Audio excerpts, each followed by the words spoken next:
ফুলের রাজধানী খ্যাত যশোরের ঝিকরগাছা উপজেলার গদখালির প্রধান সড়কে ফুল কেনাবেচা এবার বন্ধ হচ্ছে।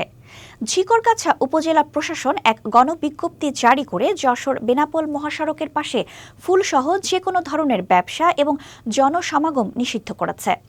উপজেলা নির্বাহী কর্মকর্তা ভূপালী সরকার স্বাক্ষরিত এই বিজ্ঞপ্তিটি আজ সোমবার দুপুরে প্রকাশ করা হয় এবং আজ মঙ্গলবার সকাল থেকে এটি কার্যকর হবে। বিজ্ঞপ্তিতে উল্লেখ করা হয়েছে, মহাসড়কের দুই পাশে ঝুঁকিপূর্ণ মৃত রেইন ট্রি গাছ রয়েছে। একই সাথে এটি দেশের অন্যতম ব্যস্ততম বেনাপোল স্থলবন্দরের সাথে ঢাকা খুলনা যশোরের সংযোগ স্থাপনকারী প্রধান সড়ক।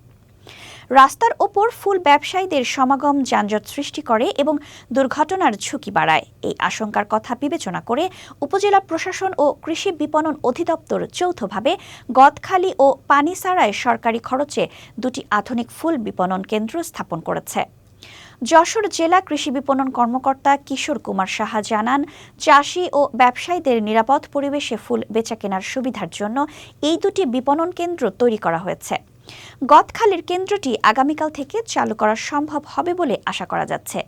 কেন্দ্রে যাতায়াতের জন্য রাস্তাটি পাকা করা হয়েছে, ফলে যোগাযোগ ব্যবস্থাও উন্নত হবে। এছাড়াও গদখালি বাজারের তুলনায় নতুন বিপণন কেন্দ্রের টোল খরচ অনেক কম হওয়ায় কৃষক ও ব্যবসায়ীরা আর্থিকভাবে লাভবান হবেন। যেখানে গদখালি বাজারের ইজারা মূল্য ৬ লাখ টাকা, সেখানে নতুন বিপণন কেন্দ্রের টোল ধরা হয়েছে মাত্র ১,১৮,০০০ টাকা।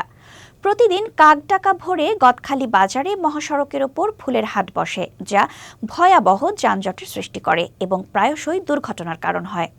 এই সমস্যার সমাধানে ৪ বছর আগে ১,৭,০০,০০০ টাকা ব্যয়ে একটি ফুল বিপণন কেন্দ্র স্থাপন করা হলেও সংযোগ সড়কের সমস্যার কারণে কৃষকরা সেখানে যেতে আগ্রহী হননি।